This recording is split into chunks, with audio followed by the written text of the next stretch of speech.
Welcome back. On my last video, a good friend of mine, AK, asked what the crash physics were like in this game and whether you could go off the track, and if so, what kind of damage you got and things. So I thought I might do a quick race to, if I choose the right race, I'm unlikely to finish the race and you'll probably get to witness firsthand what the crash physics are like. Now, there's no actual visual damage or very little visual damage in this game, but you certainly notice the damage when you're driving, and even if you just drop a couple of wheels onto the grass, it will actually pick up grass onto the tyres and they'll be very, very slippery when you get back onto the track. So if I drop a couple of wheels off onto the grass, you'll notice they'll kind of baby it back onto the track and then be a bit gentle with it after that for a wee bit. So we'll go into a quick race. Now I'm going to race Manfeild Park here. This version here is the short version of the track, which is only 1.7 miles long. This is the version they use for classic car racing, which is why I've chosen this version today. Being such a short lap, I'll do 8 laps, and there's going to be 30 cars on the track, and instead of qualifying, I'm going to start in 25th position, but I'm putting all 3 classes of cars on the track, so there'll be some slower cars for me to go past as well. In fact, some of them I'll probably lap on the way. And the car I'm choosing to race today is this one here, which is called a Chevrolet Forenza Can-Am. Now, it's actually a South African car. So what the South Africans often did back in the 60s and 70s is they'd take a very small car and shoehorn a very big motor into it, and then sell it to the general public in South Africa to go motor racing with. So this car here, in New Zealand, it would be called a Vauxhall VIva. So it's basically a Vauxhall VIva that comes with, normally they'd have a 1.1 or a 1.3 litre 4-cylinder engine producing about 48 horsepower. This one has a Chevy V8 in it, and it's producing 404 horsepower, so ever so slightly more than the 48 that it originally would have had. And let's go racing. Okay, as I said, a lot of these cars that I'll be behind to begin with will actually not be in the same class as me, so it'll be fairly easy to get past those ones, and I expect to make up a few places in the first couple of laps. But then I don't even know if I'll finish the race. I'm quite likely to cook the brakes in this.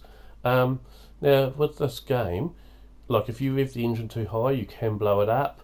If you're too hard on the brakes, like I often am, then you can end up cooking them. You can even have random breakdowns, but I've got those set low, so unlikely to have any random breakdowns in the game. Just having a look, the car that's got the fastest lap there, that'll be starting in first position, is a Porsche 911, a heavily modified one, so I don't think we'll be catching up to him. Yeah, there's a few fast cars there. There's a Mazda RX-7 Group C there, that's reasonably quick. A couple of BMW 320s and an E30 M3, so we'll just see how we go.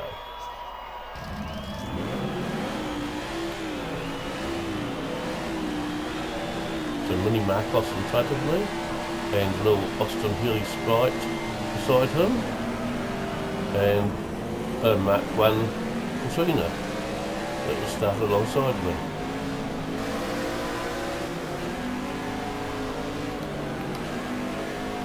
Now the gearing of this car being what it is, I won't use first gear again unless I have to actually come to a standstill for some reason. So otherwise putting into first while moving will just cause the back wheels to lock up and I'll be all over the place then. That's neat, like Jag ahead of me at the moment. Now as I said, this track in real life is about 90 minutes to 2 hours north of me, depending on what traffic's like. So it is my closest racetrack. All that Ford GT40 there is probably going to take some beating. See how we go with that. One of the things that's really good about this track is this section has got lots of twists where the small cars do really, really well, and there's 2 long straights where the big, more powerful cars do really well. So yeah, they do get a bit mixed up here with big and small, depending on what section of the track you're on, but certainly on the long straights, which there's 2 of here, I'll do pretty well in certainly none of those small cars will keep up with me. And here we are, coming around into the first lap. And I'm already up to 11th position. So, if I finish this race, I'll hopefully finish in the top 3. I'll definitely finish in the top 5 or 6, I'd say. And hopefully in the top 3, but that's if I finish.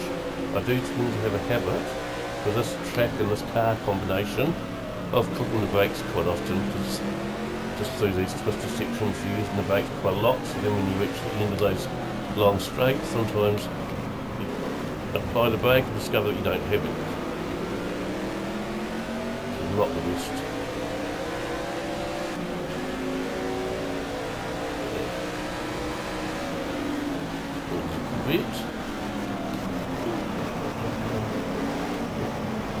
And that's an FD1 Rover ahead of me. Yep, over. And the Ford Escort ahead of him. And I think that's a Mazda RX-7 ahead of the Escort.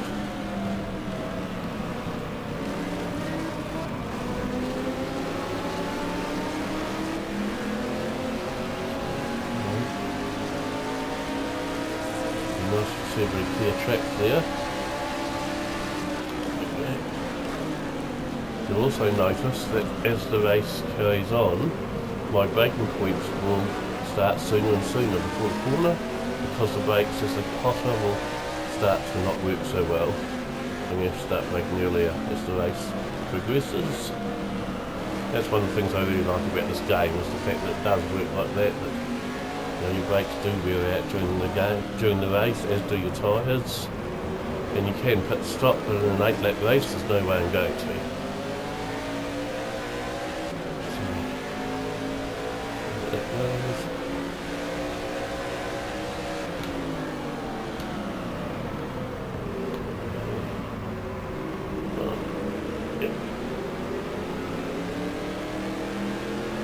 I should run down another gear there. It's too late now.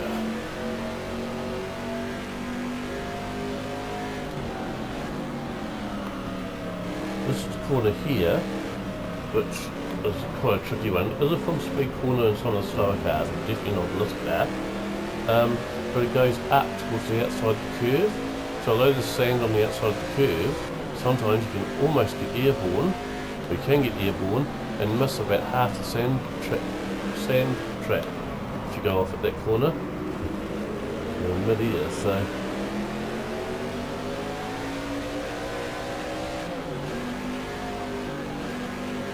that's all racing, isn't it? I've got a clear track now, so that'll be good. It'll allow us to make some real progress. Getting stuck amongst slower traffic, you try a lap, is certainly a way of slowing you down. So make sure I don't push it too hard. Well, that looks like a 911 Porsche ahead of it. It might be that one that got the best, got the pole position for the start. Well, not necessarily, there could be more than one of those in the race. But I'm surprised that I've put up to a 911 already, I really am.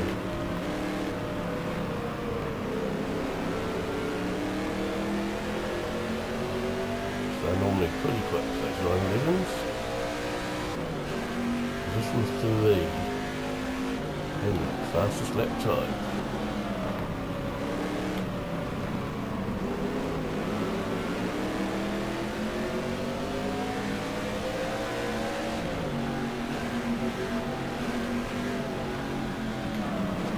Now that car that's ahead of me right now, I can't remember what it's called in this game, but if it was in New Zealand, that would be badged as a Vauxhall Victor, which is the bigger brother to the Vauxhall VIva, which I'm in now.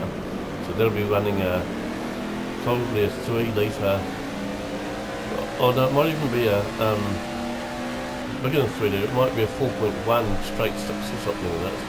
Or no, probably a 3.3 straight 6.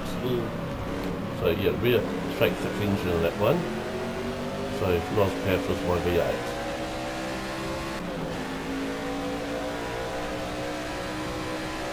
As I said, the biggest problem I'm going to have for this race will be my brakes. If I fail to finish, that'll probably be the reason why. But we'll see how we go. I'm not even sure what lap number I'm on, but I'm up to P2 now, so... Oh, and I left the braking a bit late there. That's BMW ahead of me. And the BMW 320i. Very heavily modified one though.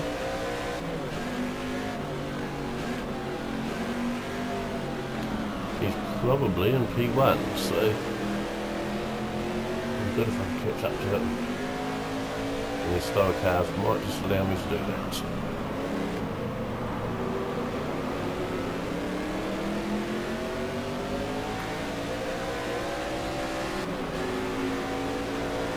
That Mustang that we just passed only had a 289 in it, so it was a fairly slow Mustang. That one, it wasn't one of the quick ones. There are some quick ones in the game, but it's not one of them.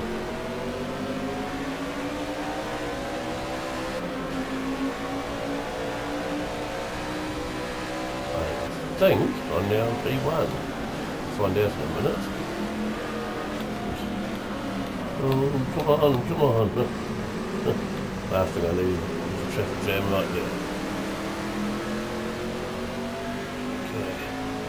What position am I going to be in? Yep, P1.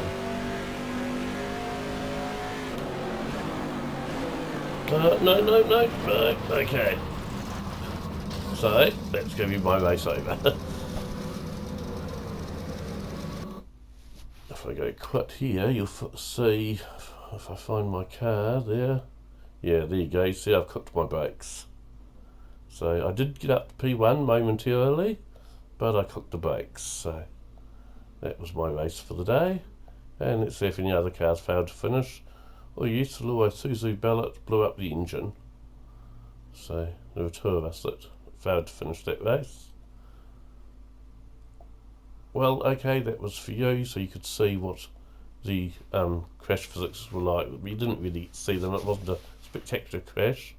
I suppose I could go back to the replay and play that for you if you want, so you can see them a bit better. Where are we? Here we go. So you'll probably get to see the crash a bit better in the replay if I leave that running for you.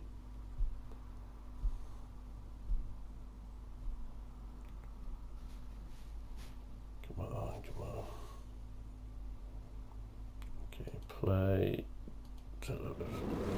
Full screen. So my car's the white one there with a blue stripe across it. And I'm starting in 25th out of 30th position. So yeah, got a bit of a slow start there. That's alright. I knew I'd make up quite a number of places very quickly right there. Well, that yellow and black car there is Ford Anglia. I do like those.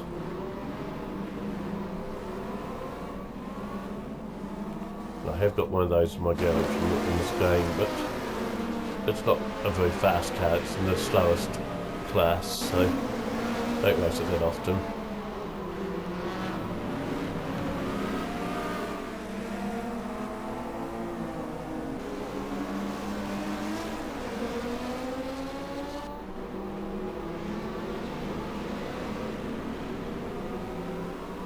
Unfortunately, I don't think there's a way. Well, there might be actually. It's fast falling through here to near the end. Oh, here we go. Let's do this. Look at that. I can fast forward through to the crash. I might even just be able to go. Here we go. Now you will see that crash a bit better. We're getting closer now. Yep, because that's the BMW that I've just passed. It was in. So I'm now in first place momentarily. Here we go. Down here. And yeah, cooked it. So there you go, that was my race over, but it's not the most spectacular crash I've ever seen. So apologies for that. Okay. And thank you very much for watching. Bye for now.